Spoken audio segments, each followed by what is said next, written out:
Okay. Parshas Emor. Can I ask a question from staff maybe? Yes. Okay, here is my question. Parashat Emor starts Vayomer Hashem, and I have a problem here. Not a problem, but a question. Parashat Emor said Vayidaber, and Rashi is talking about, but Yes. I don't quite understand the difference between the two. Well, They're both confusing to me. for another time. Okay, Okay. that's why I said. There's a difference. I have a comment that is, applicable to everything class. So for a very long time, I was following this class on Zoom, and somebody would ask a question, and you could tell someone's asking a question, but most of the time you couldn't hear the question. So if you could repeat questions or comments that people in the class. Okay, there's not, okay, you got it. Okay. No, it's working. Now it's finally working. Okay. Let's begin. Emor. First Aliyah. Vayam Hashem el Moshe, page 672. Vayam Hashem el Moshe Emor el HaKohanim b'nei Aaron v'amarta aleim lenefesh lo yitama b'yamav. So Hashem tells Moshe about the Kohanim. That's the first Aliyah, is all about Kohanim. What are they not allowed to do? They're not allowed to come in contact with Tuma. Okay, they may not come in contact with the corpse. Except for the relatives who is closest to him, to his mother, to his father, to his son, to his daughter, and to his brother.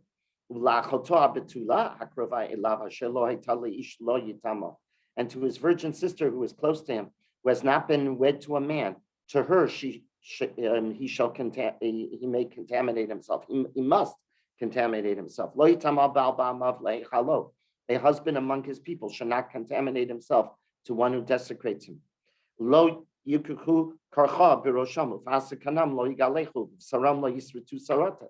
They shall not make bald spots on their heads, and they shall not shave on the edge of their beard, and their flesh shall not cut out a gash. Kedoshim yu le'Elohim, lo yichalu Hashem Elohim, ki es ishei Hashem lechem Elohim, heim makrivim v'ayu kodesh. They shall be holy to their God, and they shall not desecrate the name of their God. For the fire offerings of Hashem, the food of their God, they offer, so they must remain holy. This is their job. They're the Kohanim, so they have to remain holy. Then it says, Isha zonah v'chalala lo yikachu, Isha grusha isha lo yikachu, ki kadoshu le'lokav. They shall not marry a woman who is a harlot or has been desecrated, and they shall not marry a woman who has been divorced by her husband, for each one is holy to his God. You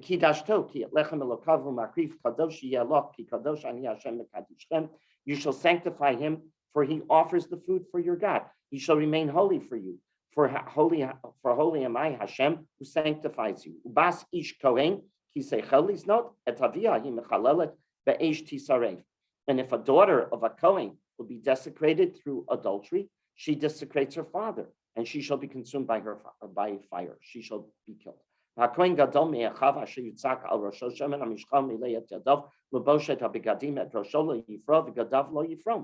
The Kohen was exalted above his brethren. Who is that? That's the Kohen Gadol, upon whose head the anointment oil has been poured, or who has been inaugurated to don the vestments, shall not leave his head unshorn, nor shall he rend his garments.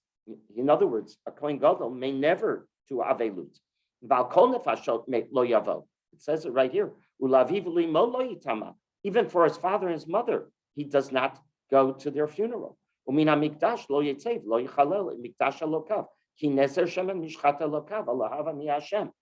he shall not leave the sanctuary, and he shall not desecrate the sanctuary of his God.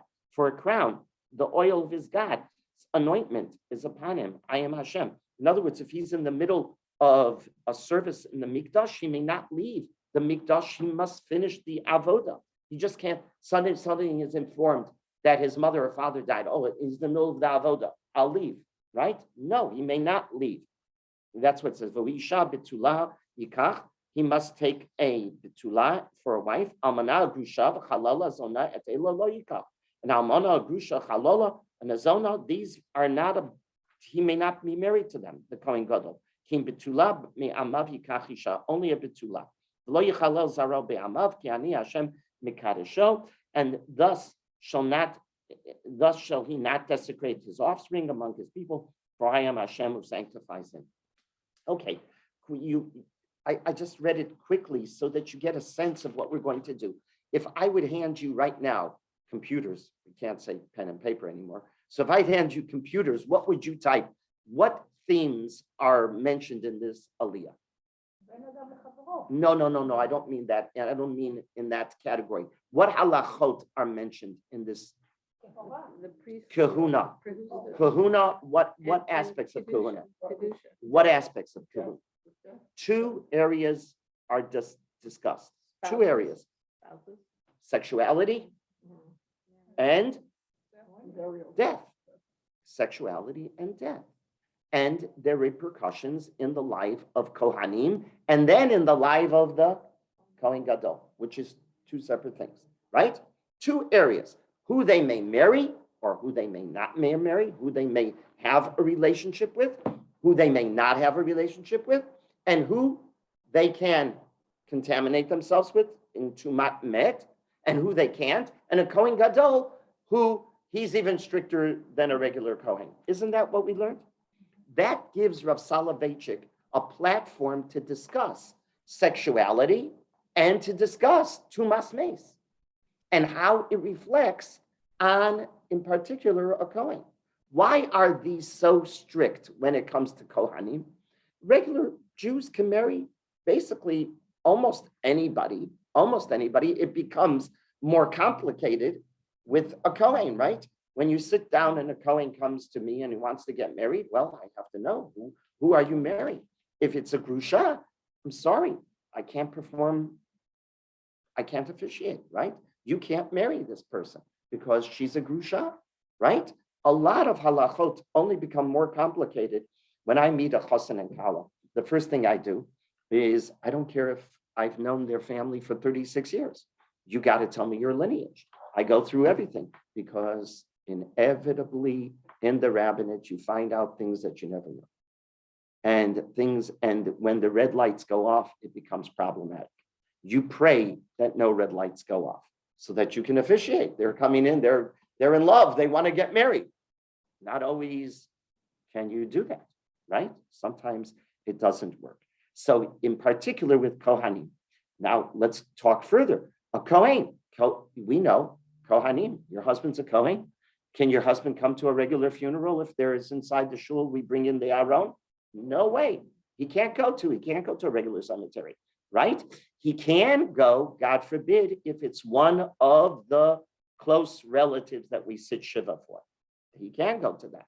Not only can he, we're going to see the Torah requires that he goes.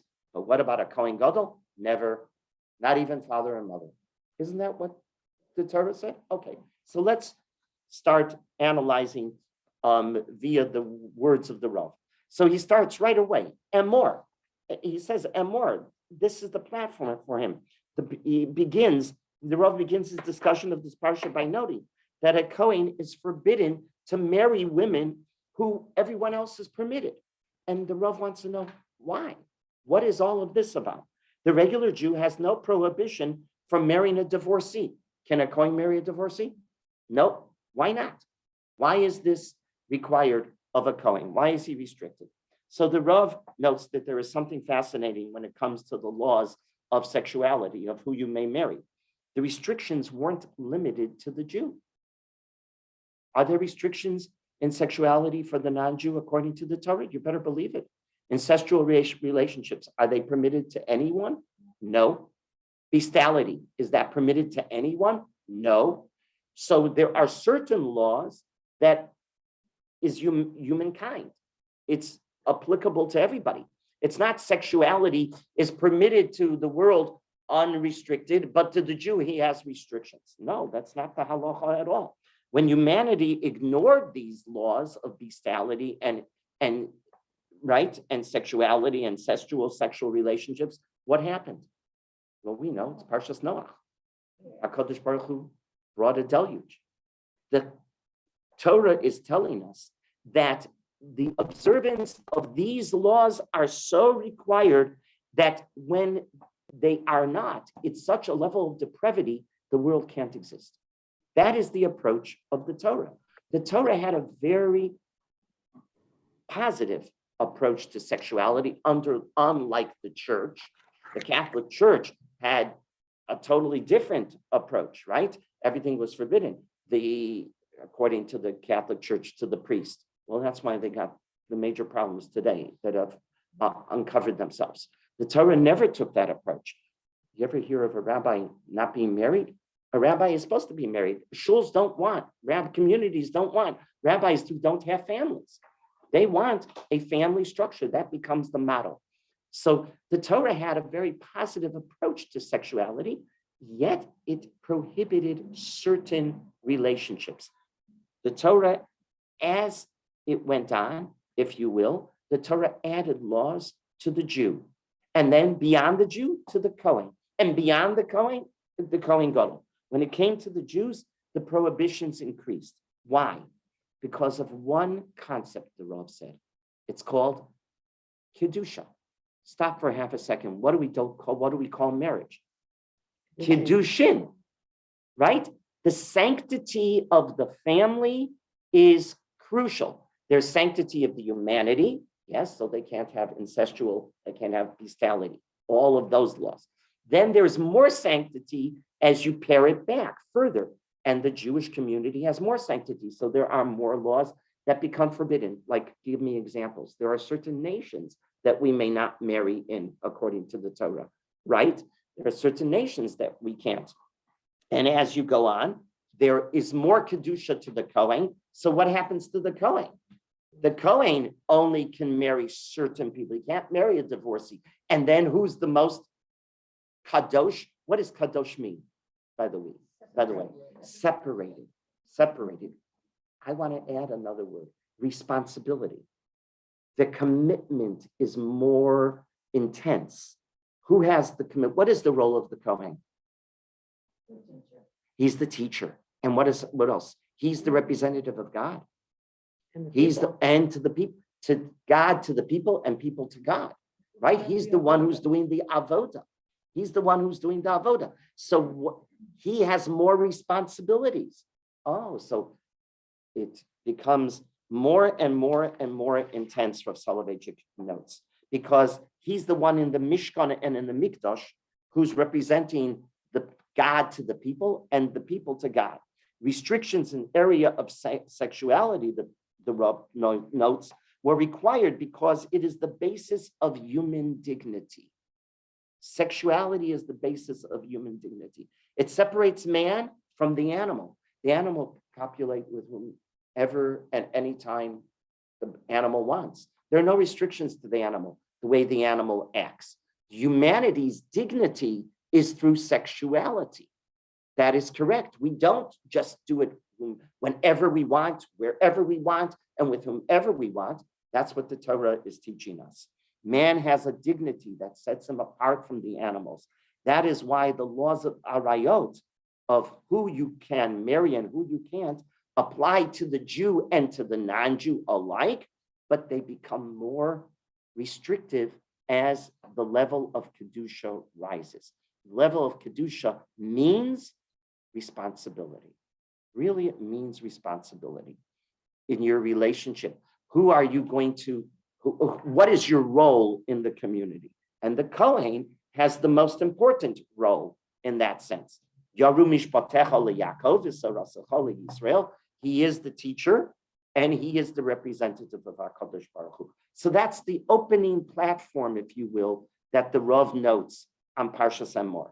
But then there's a second halacha that gives the Rav a platform to discuss. So sexuality, we just mentioned. But there's a second rule in the very opening pasuk. Hashem el Moshe Emor el haKohanim b'nei Aaron. You're now going to teach this to the Kohanim. You're going to teach the laws of sexuality. V'amarta aleim, and not only are you going to teach that, what else are you going to teach the pasuk? The opening pasuk says, you're going to teach them the approach to tumas meis, to a dead corpse, to becoming in contact with a dead corpse.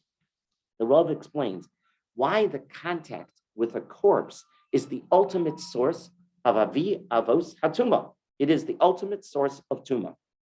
It is true that all living organisms die. That's life, right?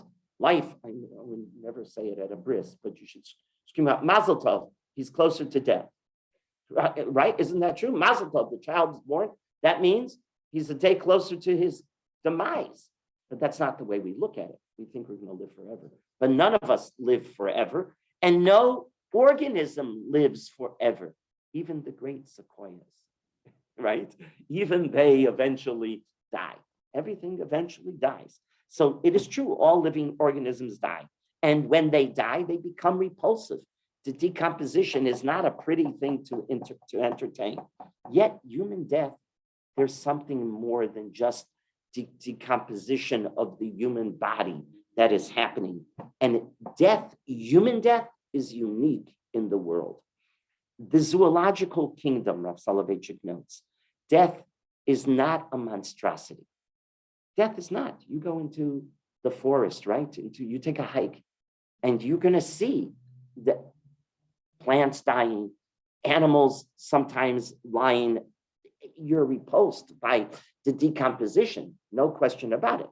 But it's not a monstrosity, but it marks the end. Why is it not a monstrosity in the zoological kingdom? So the Rav notes, it marks the end of the functionality of the animal. That's what it marks, the end of the functionality. Human death is tragic. Why is animal death is not tragic? Human death is tragic. Man, for a very simple reason, has an ontological dimension. What does that mean? He has a self-awareness, a self-consciousness. He has a sense of time, both to the past and to the future. Man is driven with a vision, with a hope. And that's what you live. You don't just live in the present moment. You live with a vision of the past and a vision of the future. What does death do? It ends all of that vision, all of that hope. It's a mockery, as the Rav says. Death is a mockery to humanity. It is. It's the human condition, but it is a mockery of what was life worth when you stand by the grave. What was all of this about? You know, you tell a parent, all of us around this table can appreciate this. You tell a parent when the child is born, enjoy every minute now, right? I remember when the girls were born. I remember Marsha Wasserman turning to Ruchama and saying, it's going to go like. But at the time, when we were changing diapers, what did we think? I think it's never going to end. We're going to be buying diapers for the rest of our lives. Every few days, I had to run to the store to buy diapers. This was before buying at Costco, right? Every 2 days, you ran to Ralph's, the pavilions, get. Yeah, sure, with the coupons. Remember, with the coupon, I thought it would never end. Keherifying. It's a mockery to humanity. That's what the Rav points out. It's a mockery, if you will. It makes a mockery of all of this. Death contradicts, as the Rav writes beautifully. He says he contradicts the God-man relationship. In the grave, do you have a sense of a love for a deity? No. So it's a mockery. That's what's happening. In the animal world, this does not exist. Death of an animal is not, as the Rav writes, tragic at all, because an animal does not possess individuality. Humanity, each one of us possesses an individualistic nature. That doesn't exist in the plant and animal world. Among people, it's just the opposite. Each human being is an individual. Each human being has a unique personality. And because of this, the fact that death exists, it destroys the very human existence that we so cherish.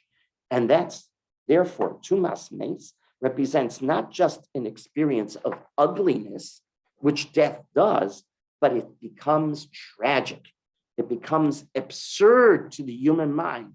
How can we end up in the grave? And now follow. This is understanding why Tumas Meis is so different than any other Tuma. Tumas Meis is the ultimate Tuma because it is a contradiction to life itself. It's a contradiction to our individual and unique status in life. And it's a mockery of what we think we can achieve in a lifetime. Continue on. So he says, that's number one, he points out. Then he points out in Pasuk Gimel, it says, well, in Pasuk base and Pasuk Gimel. So, but so it says, first of all, in the first pasuk, what does it say? Kohen, don't encounter tumas mace. Because what is your role, Kohen? Your role is to celebrate life, not to celebrate death. I point this out quite often on the last day of a shiva, when people are getting up from a shiva. It's a tragic experience. They're mourning their loved one. I point out, our experience is totally a revolution from the ancients. What did the ancient Egyptian clerics do? What was their major function? Their major function was the death rite. That was exactly the mummies. That's what they did. That's what their role was. And our Kohanim, don't go to the cemetery. That's not your function. We don't live in the graveyard. We don't worship the graveyard. The Briskers took it to an extreme. Rav Soloveitchik did not himself. He revolted, he rebelled against his own tradition, really, when his wife passed away. But the Briskers went to the funeral, and then that was it. They didn't return to the cemetery. Reb Chaim Brisker, his grandfather, the Rav's grandfather, never went to the cemetery. Never went. You went to the cemetery for the Levaya, and that was it. That was it. Maybe they went to Hakamas Mace. Hakamas Matseva. But that was it. That was it. They never would go. They wouldn't go your sites. They wouldn't go. Our tradition is the more accepted traditions. You go your sites, you go Chodesh Elul, you go certain times. But we don't live in the grave. We don't live in the cemetery. What do we call it? Toras Chaim. We celebrate life. We don't celebrate death. Correct? We celebrate life. We don't celebrate death. But that was a revolution. Okay, so it goes on. The pasuk tells us, however, a Kohen for the seven relatives, well, really 6, because it depends. A sister who is married, a Kohen does not go to the cemetery for. A Kohen loses a sister. If she's not married, then he goes. But if she was married, the children are expected to take care of the sisters, and he doesn't go. But let's talk about the other 6. There's 7 people you sit shiva for: father, mother, sister, brother, daughter, son, and spouse. So, I'm sorry, but it is spouse. It is spouse. Okay, you're right. It doesn't say. So what? Oh, we know from the halacha knows. Okay, let's continue. Kim l'sheira karove lovely mo lavi believe no leave to ula afiv, right? Except for the relative who's closest to him. The sheiro, by the way, is the wife, is the spouse. That is there. It is. Limo aviv believe no v'lito achiv la'chaso apsula karove love ashelo haisol leish. Then what's the next word? Lo yitama. Lo yitama. For her, you're going to. What do you mean, lo yitama? So the Rav notes, lo yitama is not giving the Kohen an option. It's not giving the Kohen, and let me read to you the Rambam in Hilchos Avelos, Perek Beis, Halacha Vav in English. How weighty is the commandment to mourn, the Rambam writes. How important it is. How weighty is the commandment to mourn, the Rambam writes.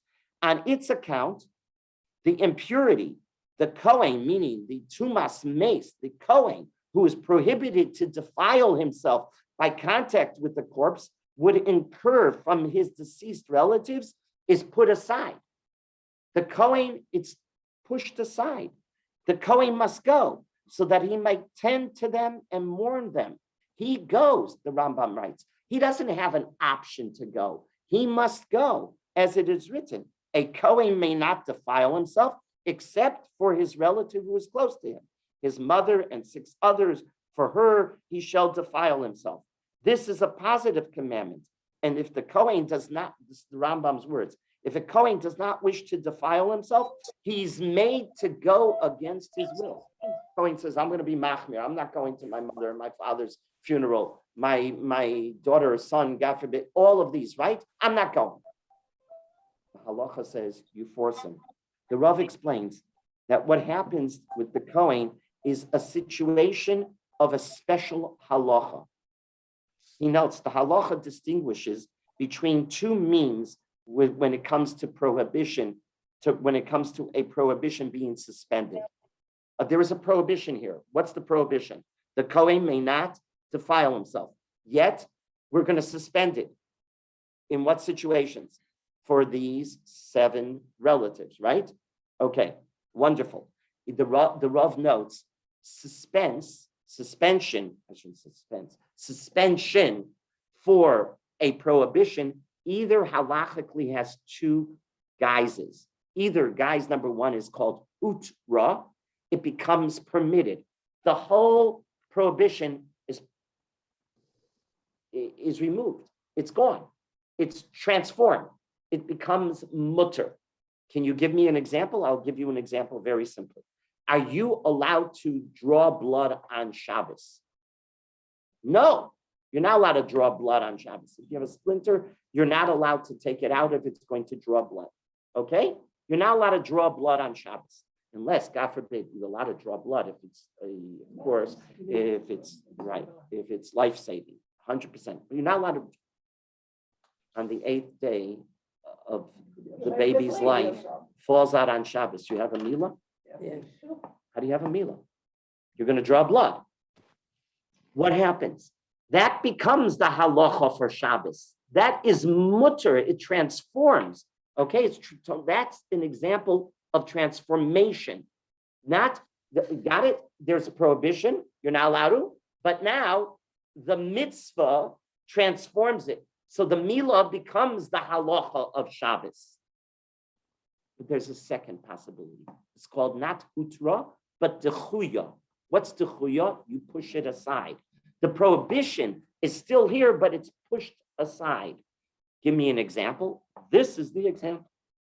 Tell me, is tumas mace totally transformed? No, the tumah is still there. But what do we say? When it comes to a Kohen, it's duchuya. It's pushed aside. So that's what the Rambam is teaching us now. It's pushed aside, and what must the Kohen do? He must go. He must go. Even though the tumas mace will remain there. He's going to come into contact with the tumah. He is going to become defiled. What would he need if he wanted to come back into the mikdash? Para aduma.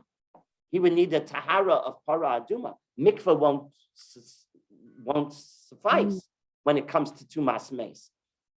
A regular tumah, yes, but not tumas mace. We remain tameh until we have para aduma. That's why the tumah still exists to this very day. When Moshiach comes, the first thing, when the time of the 3rd Beis HaMikdash, the Kohanim are not going to be able to go back into the kahuna, into the avoda, until there's a para aduma. They have to have the tahara of the para aduma. That's how strict tumas mace. Tumas mace doesn't disappear. It does milah on Shabbos. The halacha is transformed. That is the halacha of Shabbos. However, tumas mace is just pushed aside. The tumah remains. Okay? So now the Rav explains. The halachic observance here is required by the Kohen, even though the tumah still remains. Now we can understand what is happening halachically when a Kohen has to defile himself as part and parcel of his hilchos avelus. 2 halachos. There's a requirement of the Kohen that he must mourn, right? He must mourn for these regular Kohen, not Kohen Gadol. And the requirement that a Kohen must defile himself for these 7 relatives.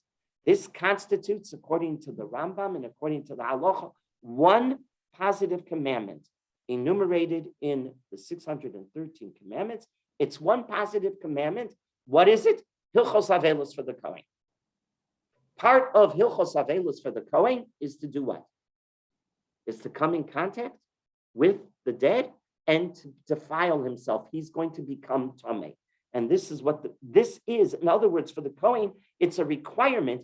How is he going to achieve Hilchos Avelus? What is he going to do? A negative act, isn't he? What is the negative act? Becoming Tameh.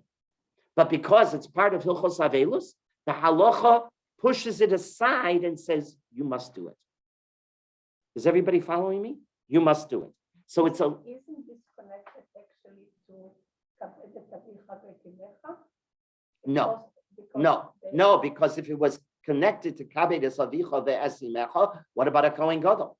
The Kohen Gadol has also father and mother. Yeah, but the Kohen Gadol, can he go to their funerals? We're going to... No, not the Torah says no. So it's not a halacha in Kibbud of aim, it's halacha in Hilchos Avelus. It's halacha in Hilchos Avelus. How does a Kohen observe Hilchos Avelus? He observes Hilchos Avelus and he defiles himself. That's how the Kohen observes it. Even though he really shouldn't technically defile himself, but in this situation, the Torah says, push it aside, push it aside. It's removed. Got it? It's removed because it's a unique situation. So the achot that married does not go to the cemetery. He does not go to the funeral. He stands outside. He stands out. If it's inside in Ohel Mace, he would stand outside. So the difference between something that's dechuya and something that's hutra is that the dechuya still has the negative effect, if you will. That's correct. But the That's hutra, correct. it's just he's Totally following the permitted. lava, it's Very not- good example. Very good example. What happens to the Kohen when he goes to the funeral? He's defined. He's defiled. He does. Now he has a new state, doesn't he? And to overcome that, he's going to have a para aduma. It was a dechuya, it wasn't a hutra. That's in the halachic world. This is what the Rav is pointing out. Okay? And this is all coming from this chumash, from this parsha. Continue on. The Rav notes another halacha that comes from this parsha. Go to Pasuk Ches, a fascinating halacha. The first word in the pasuk. What is the first word in the pasuk? V'kidashto. What does v'kidashto mean? You shall sanctify who? Who is the halacha applicable on? Who's the v'kidashto applying to us on pasuk Ches? You and me, towards the Kohen. V'kidashto. You shall sanctify him. We must sanctify the Kohen. What does that mean? The Rav notes, the pasuk teaches us a fascinating halacha pertaining to how we treat a Kohen and how the sanctity of Klal Yisrael is reflected in this. It's not only how we treat the Kohen, but the sanctity of Klal Yisrael is reflected in this. The first law that this pasuk teaches us is that we must honor the Kohen more than anyone else. The Kidashto, we must honor the Kohen more than anyone else. Who gets the first aliyah? The Kohen. The Kohen gets. Who benches if there's a Kohen present? Who are you supposed to give the first portion to? The Gemara says. Where is the Kohen? Where does that come from? The Kidashto. The Kidashto. But the Rav notes a fascinating ramification concerning this halacha. He quotes the Gemara in Gittin Mem Tes Amid Beis. It wonders if there is no Kohen, there is a Levi present. What is the halacha? Does the Levi take the place of the Kohen? You follow? You don't have a Kohen present. You're laning, it's a Monday, Thursday, Shabbos, Yom Tov, whatever it is. No Kohen is present, but a Levi is present. Does a Levi receive the aliyah, the first aliyah? Or do you jump to say, you know what, there's no Kohen? Even if there's a Levi, the whole package is off, and now we just go straight to a regular Jew, a Yisrael, a member of the tribe. What's the halacha? No. The halacha is we do not follow the Levi. Why not? Why not? So Tosfos explains, because if you would, what have you done to the Levi and the Kohen? You've put them on the same level. They're getting first. He's now on the level, he's taking the place of the Kohen. Nobody can take the place of a Kohen. A Kohen is the top. A Levi is second. Yisrael is third. If there is no Kohen, as the Gemara says in Gittin, the chavila, the package, the box is broken. The box is broken, meaning you don't go to a Levi, right? So if you call up a Levi in place of an absent Kohen, you would be making a Levi on par with the Kohen. That you can't do. Furthermore, the Rav notes, via this halacha of Kiddushto, we have an obligation to maintain the tripartite nature of Klal Yisrael, that differentiates between Kohanim, Leviim, and Yisraelim. The Rav learns another fascinating halacha. You want to curse somebody, so what do you call him? A mamzer? You call him, you're an Eved. You know, this is the curse. You're a mamzer. You're an Eved.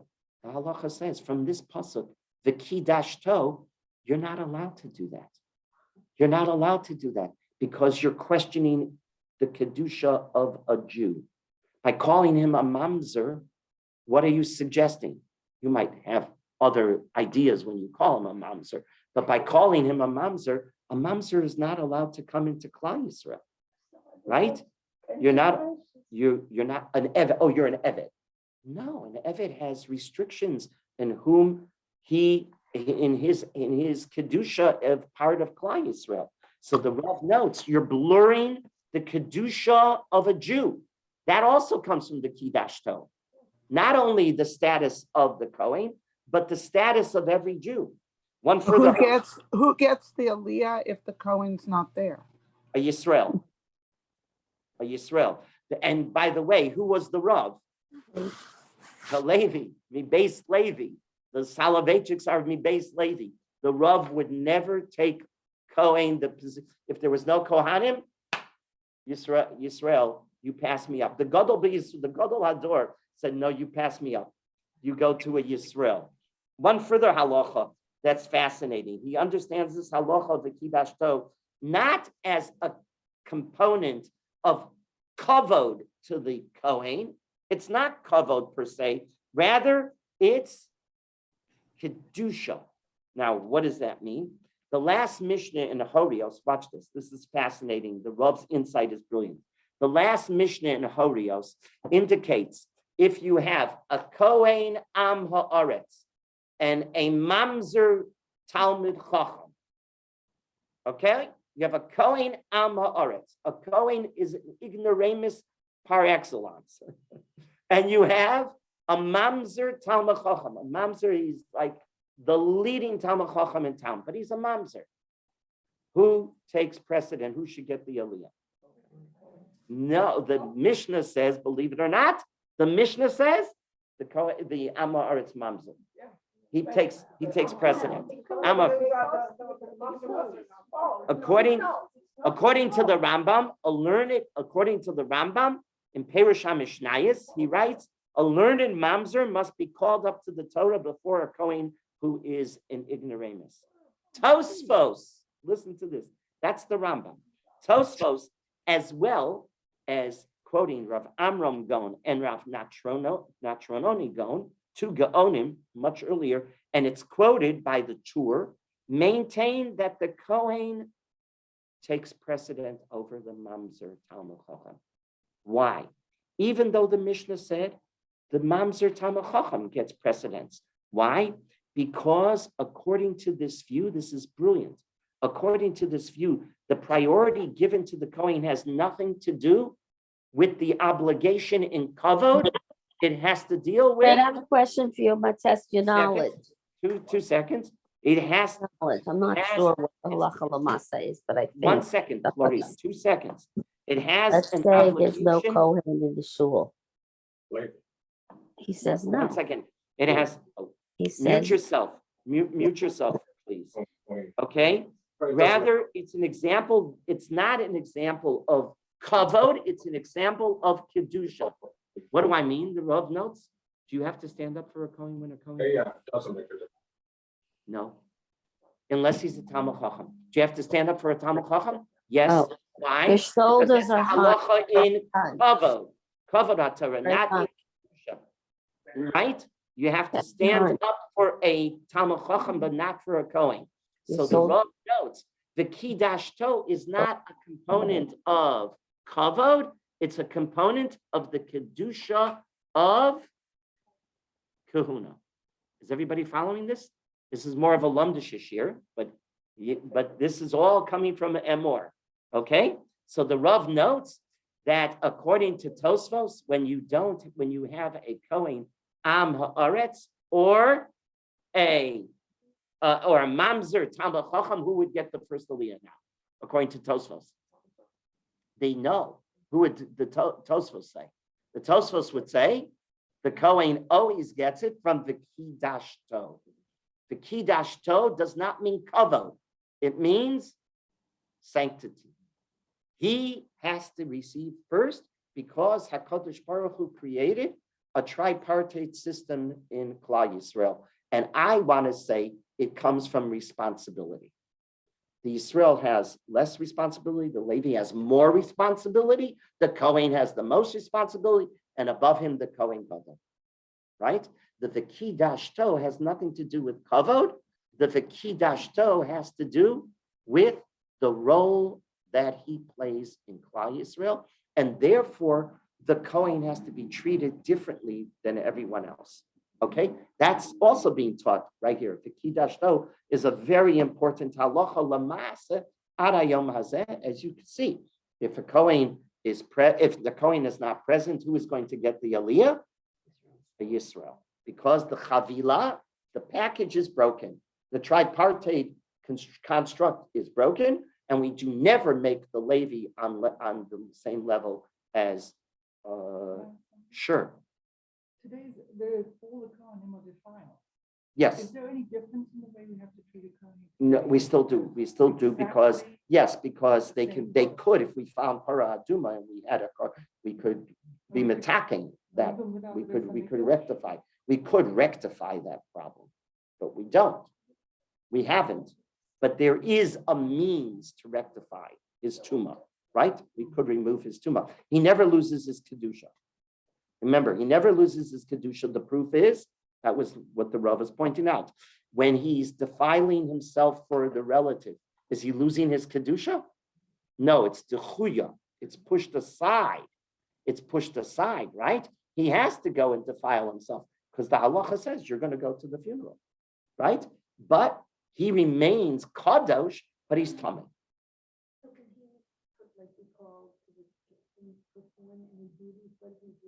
He can't go into a mikdash if you're tummy.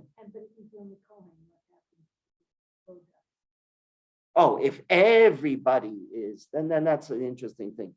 If everybody is tummy, then the tumah no longer applies. That's a whole different halacha. That's a whole different halacha. Okay. Yes, go ahead, Chana. I just want to teach one further halacha. It's amazing how this only word the Kiddush, this part of the pasuk, how much the halacha learns from it. But I have a question because it starts with the pasuk Zayin before, which has no connection to it, and all of a sudden the Kiddush Tov. Why don't it's like something? No, the Kiddush Isha Zona v'Chalol. That's still dealing with the sexuality laws. Right after this begins again with sexuality, and this is sort of like in between. I don't know. It's almost no connection. It's another halacha. It's another halacha in Kahuna. Yeah. The Kiddush Torah is now the next halacha. The first halacha is who they can marry, who they can't marry. Now the Kiddush Torah is the next halacha. I don't see a problem. Yeah, but it has nothing to do with the No. before or after. It's the outgrowth of that. We're going to teach you all about Kohanim now. Emor begins with Kohanim. Yeah. And what does it teach you? Emor, who they can marry, who they can not marry. Next, what else? Who they can become defiled with, who they can't become defiled with. Third, the Kiddush Torah.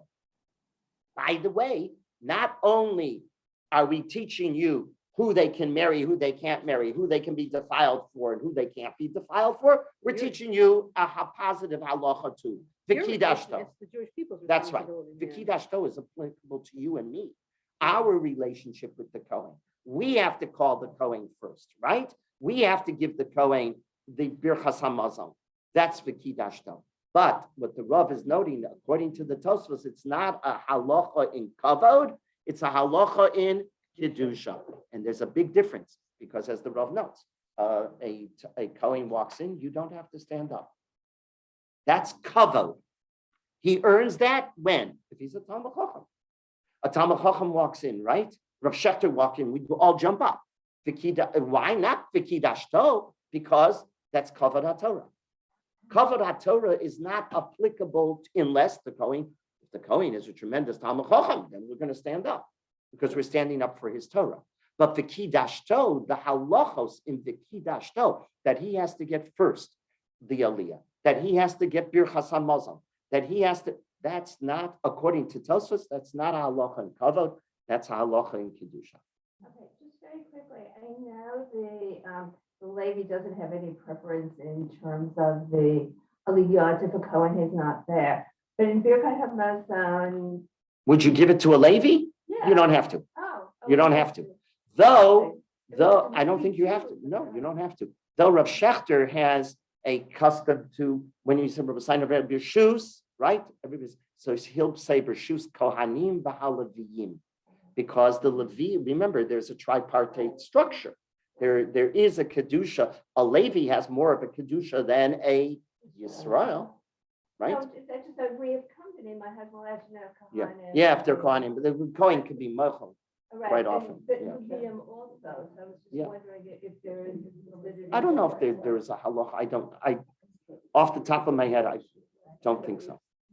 Off the top of my head. Okay, one last halacha, which is fascinating now. In Hilchos Avelus, what's the halacha, guys?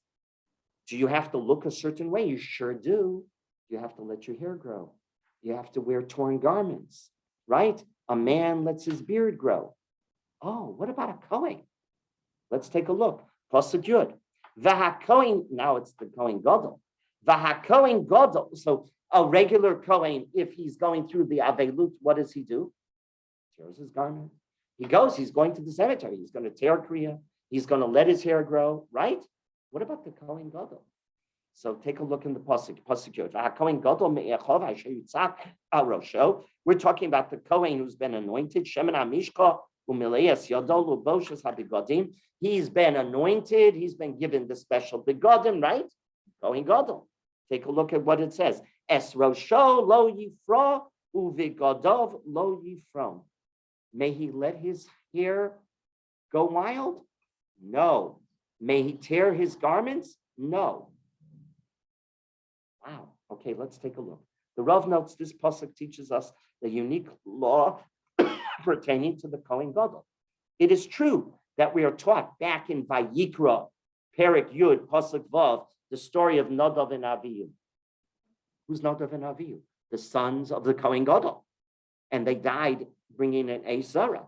So what were they told? Not only what happened to Nadav and Avihu, who was told not to mourn?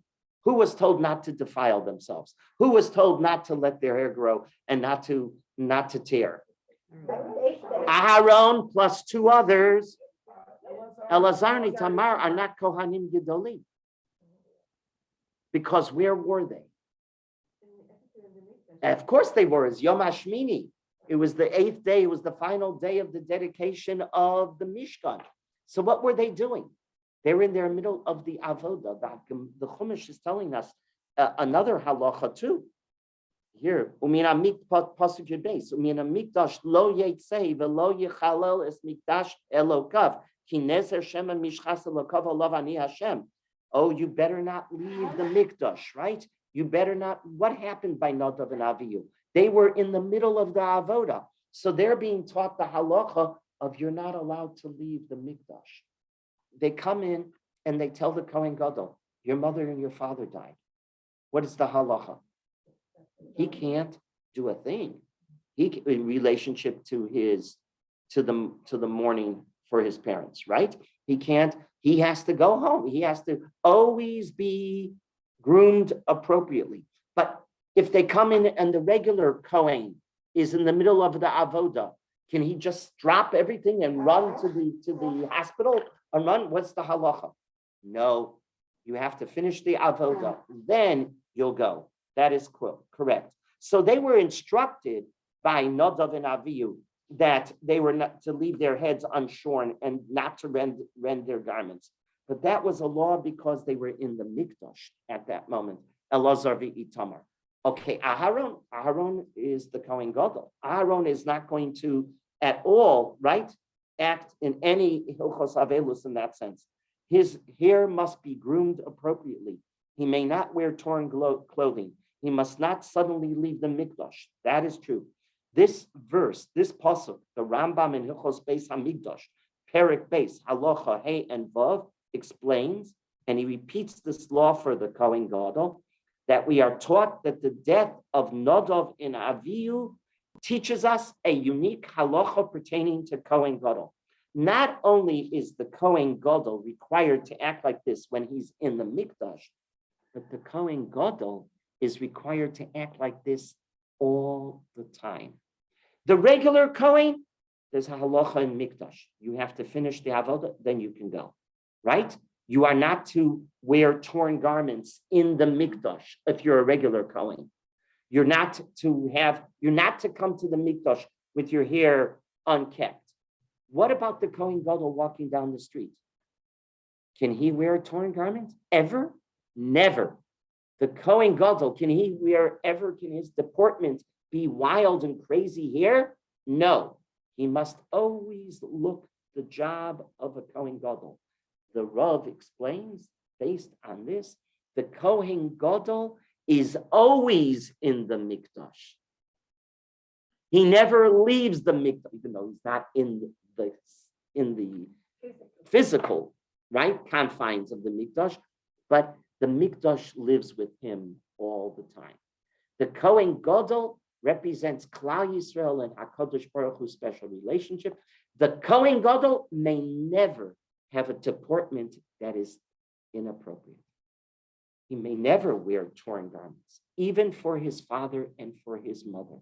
He may never not cut his hair. The regular Kohen, when is that halacha? When he's in the mikdash. When he's in the mikdash physically. He's not in the mikdash, he's going to sit shiva. The Kohen Gadol is never going to sit shiva. The Kohen Gadol is never going to tear his kriya, not even for his parents. The last pasuk Yud Aleph that we want to look at. V'al nefashot meit lo yavo ula aviv ve'ula imo lo yitama. His father and his mother, he's not going to do this for, right? How is it possible for a Kohen Gadol to remain in the Beis Hamikdash when he's informed that his father and his mother have passed away? That's a tremendous question, what we're asking of him. So Rav how can it be? The Rav explains, and I quote, this act involved the highest level of self-transcendence. You have to overcome your emotions. It's a demand of the Kohen Gadol. Only one person, right? The Gadol b'Yisrael, it doesn't apply to. The Kohen Gadol, it applies to. Because the Kohen Gadol's role, the Navi, it doesn't apply to. The Navi sits shiva, the Navi goes, right? The Navi's role is different than the Kohen Gadol's role. What's the Kohen Gadol's role? The Kiddush, the Kedusha. And that's why we treat him with the Kiddush though. He is totally different. He's separate because he's in the confines of the Mikdash. So now you can appreciate during the Bayis Rishon, the Kahuna Gedola, there were only 8 Kohanim Gedola. In the Bayis Sheni, it was corrupt. The Bayis Sheni, they had 300 because they kept on buying the Kahuna Gedola. It wasn't a Kahuna Gedola anymore. There were periods where it was totally so corrupt, it lost all of its sanctity. There were periods during the Bayis Sheni that it was okay, but there were periods in the Bayis Sheni that was so corrupt that it itself was defiled. Okay, so to wrap up this opening aliyah, it's different than what we've seen so far. Vayikra is different, right, than Chumash Bereshis and Chumash Shemos, and even Bamidbar, where there are many more narratives and stories. But these psukim in Vayikra are halacha, and so the Rav is learning them halachically, right, because that's their nature. So to wrap up, the Rav saw this first aliyah as a platform to discuss two areas. Because they dealt with the Kohanim. What were the areas? Who a Kohen was allowed to marry and who a Kohen wasn't allowed to marry, and who a Kohen was allowed to defile himself, and who a Kohen was not allowed to defile himself. And on top of it, the special halachos pertaining to Kohen Gadol, because the Kohen Gadol became stricter. So we saw with sexuality, it wasn't limited in Jewish thought only to Jews. It had halachos pertaining to humanity. Sexuality has to be restricted because it's the source of dignity that changes us from the animal to a human being. So, but as you add kedusha, responsibility, right? What happens? The restrictions increase. Right? So the non-Jews, incestual relationships are forbidden just like the Jews. Bestiality, just like the Jews. The halacha. Yes. 100%. Sheva mitzvos b'nei Noach. They're not allowed to. 100%. So but then the Jews added restrictions, and the Kohanim added more restrictions, and the Kohen Gadol even more restrictions. Correct?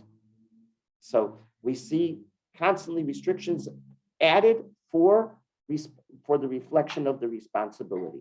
Then we talked about tuma. Why is tuma tumas mace? Why is it tragic when it's not tragic in the animal and in the plant world? Because the human being has the unique role of an individual. And when he or she dies, that whole construct called individuality ends. And it's a mockery to life in so many ways. Oh, that's why it becomes tragic. That's why tumas mace becomes avi avos hatuma, because the Kohen, we should come full circle, because the Kohen's role is what? Is to celebrate life, not to celebrate death. And if you're in the cemetery, what are you celebrating? The mockery of life? You can't celebrate the mockery of life, right? We have to deal with death. Yes, we don't run away from death. That is part of the living experience, but we don't celebrate it. Judaism always celebrates life, not death, which leaves us to the concept of what is a person supposed to do all the time in Judaism commands a person to pick himself up and to renew himself, to carry on. We always believe you carry on. You don't end. What is Noach supposed to do after the destruction? What was Noach supposed to do? He was supposed to rebuild. He got drunk. That was his biggest failing, because he couldn't handle the destruction. But what are you supposed to do? I said a few weeks ago the story from Elie Wiesel going to the Rebbe, right? After Auschwitz, he swore he wasn't going to have children. He swore, he writes in his memoirs, which I'm now reading. He writes in his memoirs, I'm not going to have children. I think it's amoral to bring children into this world that's so brutal. So what turned it around? He credited the Rebbe, going to the Rebbe, and the Rebbe gave him a bracha. What was the bracha? Begin again. Begin again. That is true. That is correct. That is Judaism. The Kohen represents constant beginning, constant life. And that's why the Kohen doesn't come in contact with tumas mace, because tumas mace is a mockery of that, right? So we saw that. And then we saw the Kohen Gadol, even when he's not in the Mikdash. What is the halacha? He must hold himself in the dignified fashion. He must never allow himself a deportment that looks like Avemus, right? Regular Kohen, yes, he'll sit Shiva. The Kohen Gadol, yes, Chana. I have a question. We have an introduction to this actually in the Rashid. Me'achar bata v'la'achar tashub. Yes, of course. So we get there the psak-din. What do you mean? You sucked in? That's life. That's just describing life. That's not a halacha, right? Per se. It's halacha of kfura, but it's not a halacha halacha is okay, how Right. we should handle ourselves or how we should portray ourselves, but actually in a way, we are doomed. Forgive me for saying. We are, 100%. Sof davar hakol nishma, right? What's the davar? Sof davar, dibur. What's the dibur? The medaber. Who's the medaber? You and me. Sof davar hakol nishma. At the end, that's the tragic comedy of mankind. Only when the person is gone do we start saying, who did we lose? Right? Only when we no longer have it, then we start mourning. Oh, yeah. Who did we lose? Why didn't we pay attention? Right? It's always that case. The Rav Soloveitchik would always say, he says, after you lose your loved one, only then do you realize, oh yeah, I should have asked them this question. I should have asked them that question. And now there's nobody to answer. Right? So when it comes to what chesed shel emet, it's a bit of a problem in my eyes. Why? Chesed shel emet means that you're doing a true act of kindness because you're receiving no IOU. Right, Okay. right. But if we all think about it this way, then we should be happy, not sad. No, you're sad because the relationship, the unique relationship, the individuality has ended. That's why you're sad. I no longer have that relationship. You can be happy and sad at the same time. That's true too. Sometimes a funeral should celebrate the person's accomplishments. That's true. But on the other hand, the mourners cry because they no longer, the Klal Yisrael, the humanity cries when you lose a relationship. The relationship has come to an end. Yeah, right? I wonder is there any, Rabbi Soloveitchik or anybody else comment on the fact that the tumah is associated both with the conception of life and the end of life? Sexuality is. Oh, yes, 100%. Does everybody hear that? There is a tumas nida that occurs. What's a tumas nida? Tumas nida is potential life that didn't happen. Right.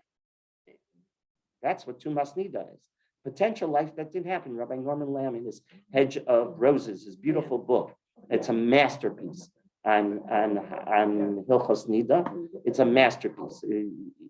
It's poetic, but it's wonderful. It's a small little book. He notes that. What's all of this tumas nida? Why is there tumas nida? Because it was potential life and it didn't happen, right?